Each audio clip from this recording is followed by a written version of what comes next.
It was really delightful to see the old squire seated in his hereditary elbow-chair by the hospitable fireside of his ancestors, and looking around him like the son of a system, beaming warmth and gladness to every heart.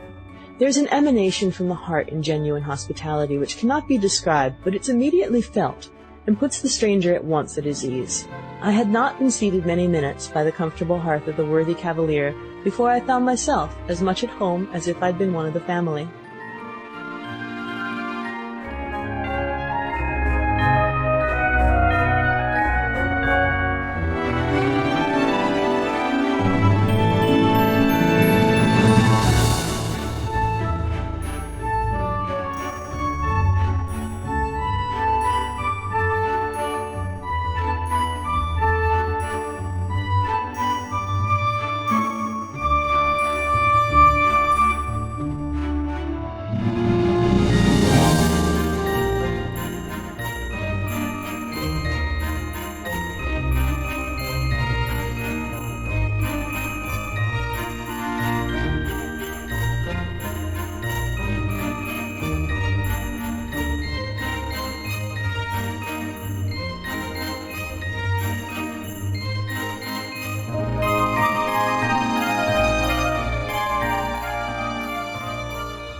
Chapter 4 Christmas Day. Dark and dull night, fly hence away, and give the honour to this day that sees December turned to May. Why does the chilling winter's morn smile like a field beset with corn, or smell like to a mead new shorn, thus on the sudden? Come and see the cause why things thus fragrant be. Herrick. When I awoke the next morning, it seemed as if all the events of the preceding evening had been a dream, and nothing but the identity of the ancient chamber convinced me of their reality. While I lay musing on my pillow, I heard the sound of little feet pattering outside of the door, and a whispering consultation. Presently a choir of small voices chanted forth an old Christmas carol, the burden of which was, "Rejoice, our Saviour, he was born on Christmas Day in the morning." I rose softly, slipped on my clothes, opened the door suddenly, and beheld one of the most beautiful little fairy groups that a painter could imagine. It consisted of a boy and 2 girls, the eldest not more than 6, and lovely as seraphs. They were going the rounds of the house, and singing at every chamber door, but my sudden appearance frightened them into mute bashfulness. They remained for a moment playing on their lips with their fingers, and now and then stealing a shy glance from under their eyebrows, until, as if by one impulse, they scampered away, and as they turned an angle of the gallery, I heard them laughing in triumph at their escape. Everything conspired to produce kind and happy feelings in this stronghold of old-fashioned hospitality. The window of my chamber looked out upon what in summer would have been a beautiful landscape. There was a sloping lawn, a fine stream winding at the foot of it, and a tract of park beyond, with noble clumps of trees and herds of deer. At a distance was a neat hamlet, with the smoke from the cottage chimneys hanging over it, and a church with its dark spire in strong relief against the clear, cold sky. The house was surrounded with evergreens, according to the English custom, which would have given almost an appearance of summer, but the morning was extremely frosty. The light vapour of the preceding evening had been precipitated by the cold, and covered all the trees and every blade of grass with its fine crystallizations.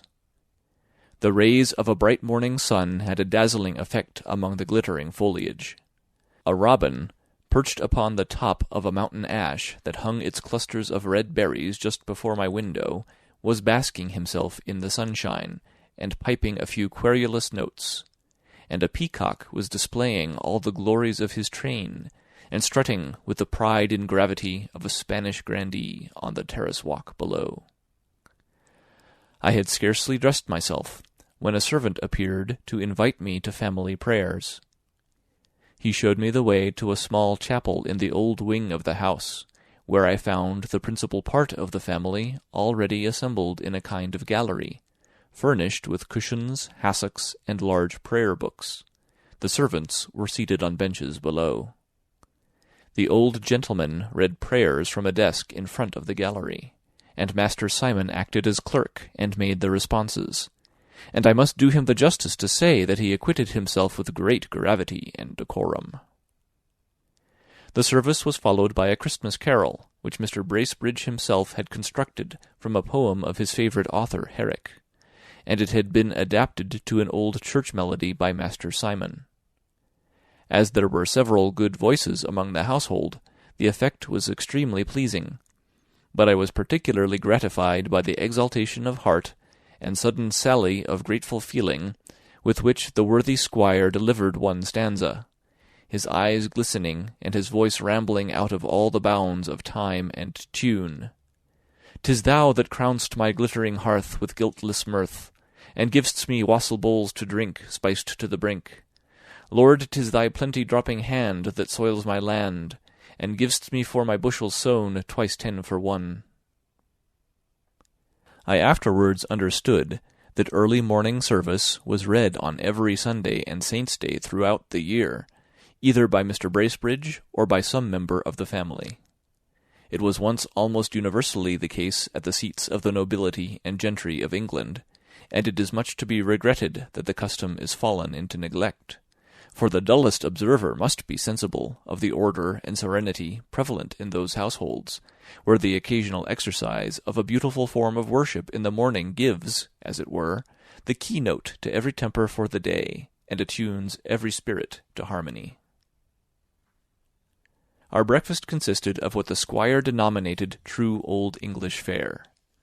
He indulged in some bitter lamentations over modern breakfasts of tea and toast, which he censured as among the causes of modern effeminacy and weak nerves, and the decline of old English heartiness.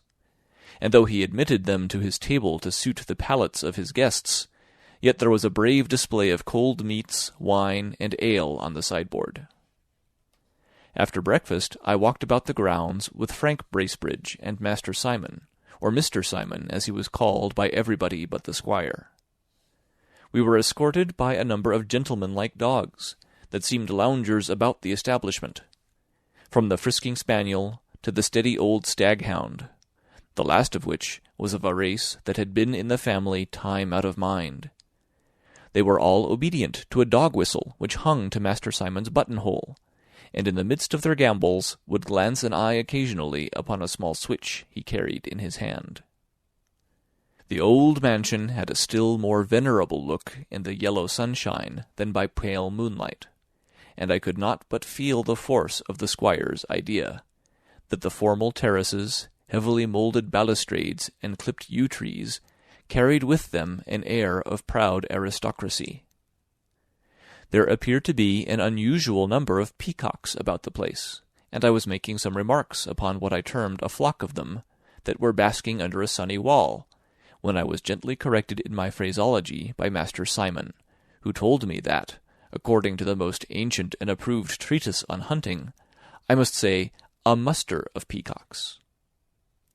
In the same way, added he, with a slight air of pedantry, we say a flight of doves or swallows, a bevy of quails, a herd of deer, of wrens or cranes, a skulk of foxes, or a building of rooks.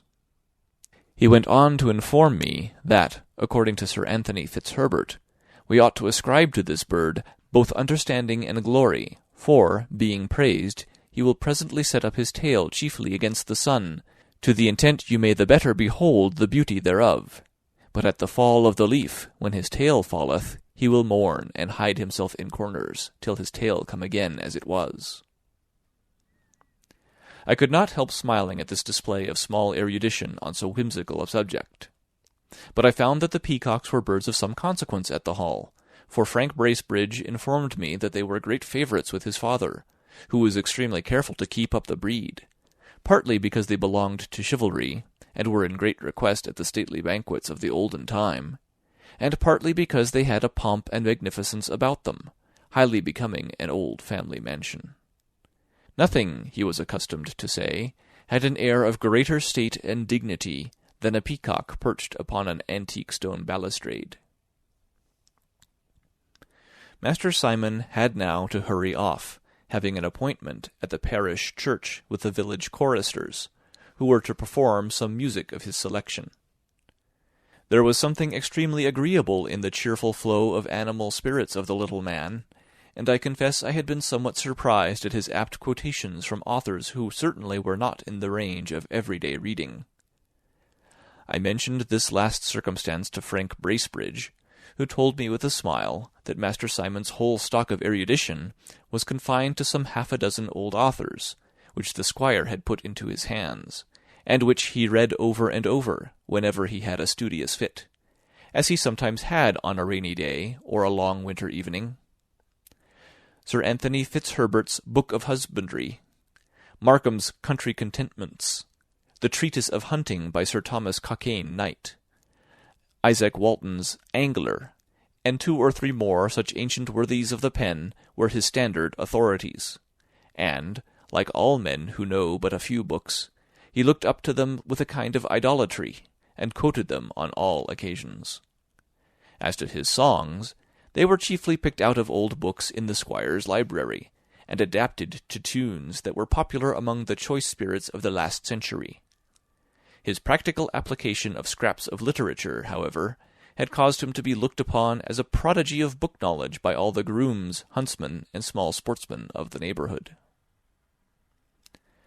While we were talking, we heard the distant toll of the village bell, and I was told that the squire was a little particular in having his household at church on a Christmas morning, considering it a day of pouring out of thanks and rejoicing, for, as old Tusser observed, "At Christmas be merry, and thankful withal, and feast thy poor neighbours, the great and the small."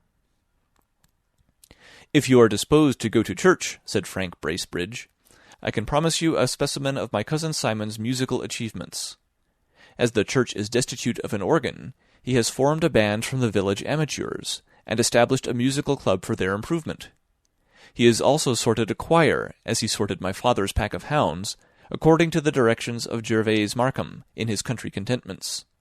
For the bass he has sought out all the deep solemn mouths, and for the tenor the loud ringing mouths, among the country bumpkins, and for sweet mouths he has culled with curious taste among the prettiest lasses in the neighbourhood, though these last, he affirms, are the most difficult to keep in tune, your pretty female singer being exceedingly wayward and capricious, and very liable to accident." As the morning, though frosty, was remarkably fine and clear, the most of the family walked to the church, which was a very old building of grey stone, and stood near a village, about 1/2 mile from the park gate. Adjoining it was a low snug parsonage, which seemed coeval with the church. The front of it was perfectly matted with a yew tree that had been trained against its walls, through the dense foliage of which apertures had been formed to admit light into the small antique lattices. As we passed this sheltered nest, the parson issued forth and preceded us. I had expected to see a sleek, well-conditioned pastor, such as often found in a snug living in the vicinity of a rich patron's table, but I was disappointed. The parson was a little, meagre, black-looking man, with a grizzled wig that was too wide, and stood off from each ear, so that his head seemed to have shrunk away within it, like a dried filbert in its shell. He wore a rusty coat, with great skirts, and pockets that would have held the church Bible and prayer-book, and his small legs seemed still smaller from being planted in large shoes decorated with enormous buckles. I was informed by Frank Bracebridge that the parson had been a chum of his father's at Oxford, and had received this living shortly after the latter had come to his estate. He was a complete black-letter hunter, and would scarcely read a work printed in the Roman character. The editions of Caxton and Wynkin de Worde were his delight, and he was indefatigable in his researches after such old English writers as have fallen into oblivion from their worthlessness.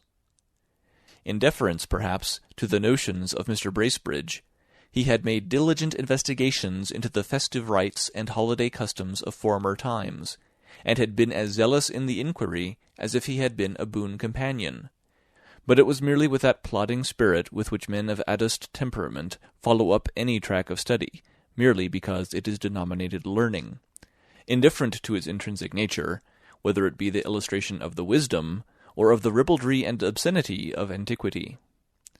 He had pored over these old volumes so intensely that they seemed to have been reflected into his countenance indeed, which, if the face be an index of the mind, might be compared to a title page of black letter. On reaching the church porch, we found the parson rebuking the grey-headed sexton for having used mistletoe among the greens with which the church was decorated. It was, he observed, an unholy plant, profaned by having been used by the Druids in their mystic ceremonies, and though it might be innocently employed in the festive ornamenting of halls and kitchens, yet it had been deemed by the fathers of the church as unhallowed and totally unfit for sacred purposes. So tenacious was he on this point, that the poor sexton was obliged to strip down a great part of the humble trophies of his taste before the parson would consent to enter upon the service of the day. The interior of the church was venerable but simple. On the walls were several mural monuments of the Bracebridges, and just beside the altar was a tomb of ancient workmanship, on which lay the effigy of a warrior in armour, with his legs crossed, a sign of his having been a crusader. I was told it was one of the family who had signalized himself in the Holy Land, and the same whose picture hung over the fireplace in the hall. During service, Master Simon stood up in the pew and repeated the responses very audibly, evincing that kind of ceremonious devotion punctually observed by a gentleman of the old school, and a man of old family connections. I observed, too, that he turned over the leaves of a folio prayer-book with something of a flourish, possibly to show off an enormous seal ring which enriched one of his fingers, and which had the look of a family relic.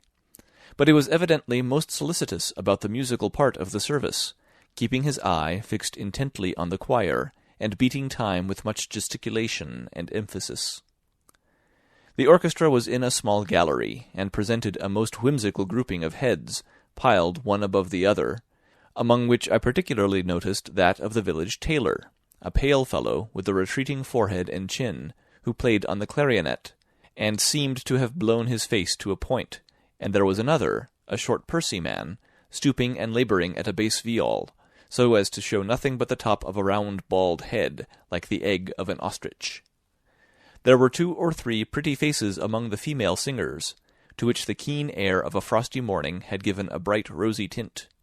But the gentlemen choristers had evidently been chosen, like old Cremona fiddles, more for tone than looks, and as several had to sing from the same book, there were clusterings of odd physiognomies, not unlike those groups of cherubs we sometimes see on country tombstones. The usual services of the choir were managed tolerably well, the vocal parts generally lagging a little behind the instrumental, and some loitering fiddler now and then making up for lost time by travelling over a passage with prodigious celerity, and clearing more bars than the keenest fox-hunter to be in at the death. But the great trial was an anthem that had been prepared and arranged by Master Simon, and on which he had founded great expectation. Unluckily, there was a blunder at the very outset. The musicians became flurried. Master Simon was in a fever. Everything went on lamely and irregularly until they came to a chorus beginning, "Now let us sing with one accord," which seemed to be a signal for parting company. All became discord and confusion. Each shifted for himself, and got to the end as well, or rather as soon, as he could, excepting one old chorister in a pair of horn spectacles, bestriding and pinching a long sonorous nose, who, happening to stand a little apart, and being wrapped up in his own melody, kept on a quavering course, wriggling his head, ogling his book, and winding all up by a nasal solo of at least 3 bars' duration. The parson gave us a most erudite sermon on the rites and ceremonies of Christmas, and the propriety of observing it not merely as a day of thanksgiving, but of rejoicing, supporting the correctness of his opinions by the earliest usages of the Church, and enforcing them by the authorities of Theophilus of Caesarea, St. Cyprian, St. Chrysostom, St. Augustine, and a cloud more of saints and fathers, from whom he made copious quotations. I was a little at a loss to perceive the necessity of such a mighty array of forces to maintain a point which no one present seemed inclined to dispute, but I soon found that the good man had a legion of ideal adversaries to contend with, having, in the course of his researches on the subject of Christmas, got completely embroiled in the sectarian controversies of the Revolution, when the Puritans made such a fierce assault upon the ceremonies of the Church, and poor old Christmas was driven out of the land by proclamation of Parliament. The worthy parson lived but with times past, and knew but a little of the present. Shut up among worm-eaten tomes in the retirement of his antiquated little study, the pages of old times were to him as the gazettes of the day, while the era of the Revolution was mere modern history. He forgot that nearly 2 centuries had elapsed since the fiery persecution of poor mince pie throughout the land, when plum porridge was denounced as mere popery, and roast beef as anti-Christian, and that Christmas had been brought in again triumphantly with the merry court of King Charles at the Restoration.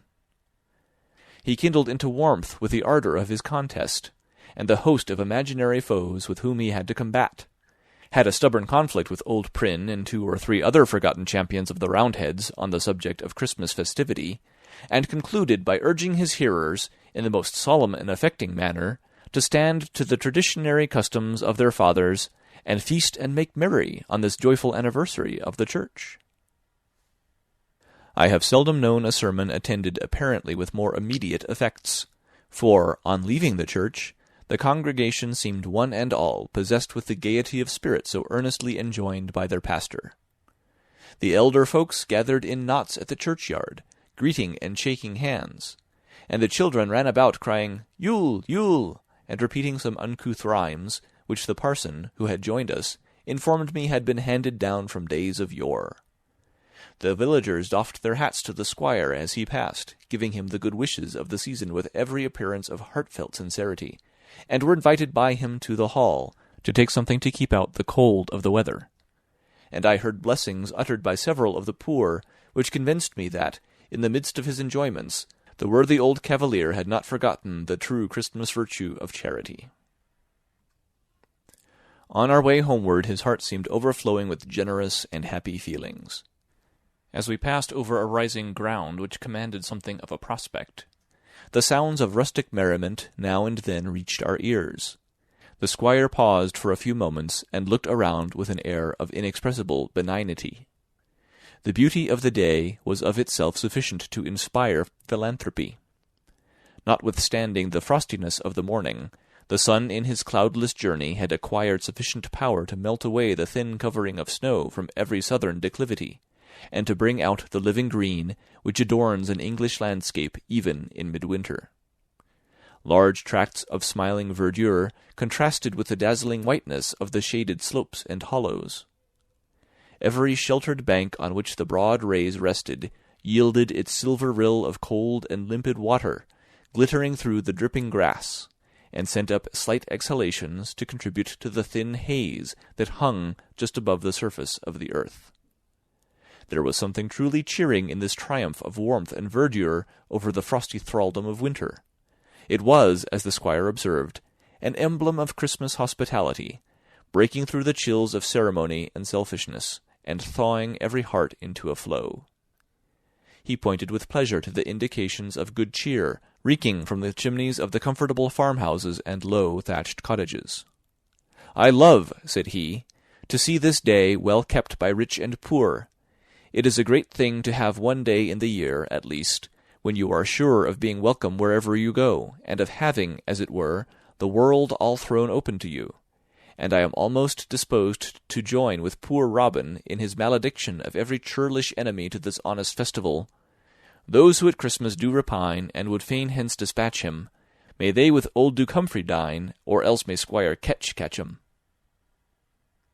The squire went on to lament the deplorable decay of the games and amusements which were once prevalent at this season among the lower orders, and countenanced by the higher, when the old halls of castles and manor-houses were thrown open at daylight, when the tables were covered with brawn and beef and humming ale, when the harp and the carol resounded all day long, and when rich and poor were alike welcome to enter and make merry. "Our old games and local customs," said he, "had a great effect in making the peasant fond of his home, and the promotion of them by the gentry made him fond of his lord. They made the times merrier, and kinder, and better, and I can truly say, with one of our old poets, 'I like them well, the curious preciseness and all pretended gravity of those that seek to banish hence these harmless sports, have thrust away much ancient honesty. The nation, continued he, is altered. We have almost lost our simple, true-hearted peasantry. They have broken asunder from the higher classes, and seem to think their interests are separate. They have become too knowing, and begin to read newspapers, listen to alehouse politicians, and talk of reform. I think one mode to keep them in good humour in these hard times would be for the nobility and gentry to pass more time on their estates, mingle more among the country people, and set the merry old English games going again. Such was the good squire's project for mitigating public discontent, and, indeed, he had once attempted to put his doctrine into practice, and a few years before had kept open house during the holidays in the old style. The country people, however, did not understand how to play their parts in the scene of hospitality. Many uncouth circumstances occurred. The manor was overrun by all the vagrants of the country, and more beggars drawn into the neighbourhood in 1 week than the parish officers could get rid of in a year. Since then, he had contented himself with inviting the decent part of the neighbouring peasantry to call at the hall on Christmas Day, and distributing beef and bread and ale among the poor, that they might make merry in their own dwellings. We had not been long home when the sound of music was heard from a distance. A band of country lads, without coats, their shirt-sleeves fancifully tied with ribbons, their hats decorated with greens, and clubs in their hands, were seen advancing up the avenue, followed by a large number of villagers and peasantry. They stopped before the hall door, where the music struck up a peculiar air, and the lads performed a curious and intricate dance, advancing, retreating, and striking their clubs together, keeping exact time to the music, while one, whimsically crowned with a fox's skin, the tail of which flaunted down his back, kept capering around the skirts of the dance, and rattling a Christmas box with many antic gesticulations. The squire eyed this fanciful exhibition with great interest and delight, and gave me a full account of its origin, which he traced to the times when the Romans held possession of the island, plainly proving that this was a lineal descendant of the sword dance of the ancients. It was now, he said, nearly extinct, but he had accidentally met with traces of it in the neighbourhood, and had encouraged its revival, though, to tell the truth, it was too apt to be followed up by rough cudgel play and broken heads in the evening. After the dance was concluded, the whole party was entertained with brawn and beef and stout home-brewed. The squire himself mingled among the rustics, and was received with awkward demonstrations of deference and regard. It is true, I perceived 2 or 3 of the younger peasants, as they were raising their tankards to their mouths when the squire's back was turned, making something of a grimace, and giving each other the wink. But the moment they caught my eye, they pulled grave faces, and were exceedingly demure. With Master Simon, however, they all seemed more at their ease. His varied occupations and amusements had made him well known throughout the neighbourhood. He was a visitor at every farmhouse and cottage, gossiped with the farmers and their wives, romped with their daughters, and, like that type of a vagrant bachelor, the bumblebee, told the sweets from all the rosy lips of the country around. The bashfulness of the guests soon gave way before good cheer and affability. There is something genuine and affectionate in the gaiety of the lower orders when it is excited by the bounty and familiarity of those above them. The warm glow of gratitude enters into their mirth, and a kind word or a small pleasantry, frankly uttered by a patron, gladdens the heart of the dependent more than oil and wine. When the squire had retired, the merriment increased, and there was much joking and laughter, particularly between Master Simon and a hale, ruddy-faced, white-headed farmer, who appeared to be the wit of the village, for I observed all his companions to wait with open mouths for his retorts, and burst into a gratuitous laugh before they could well understand them. The whole house, indeed, seemed abandoned to merriment. As I passed to my room to dress for dinner, I heard the sound of music in a small court, and, looking through a window that commanded it, I perceived a band of wandering musicians, with Pandean pipes and tambourine. A pretty coquettish housemaid was dancing a jig with a smart country lad, while several of the other servants were looking on. In the midst of her sport, the girl caught a glimpse of my face at the window, and, colouring up, ran off with an air of roguish, affected confusion.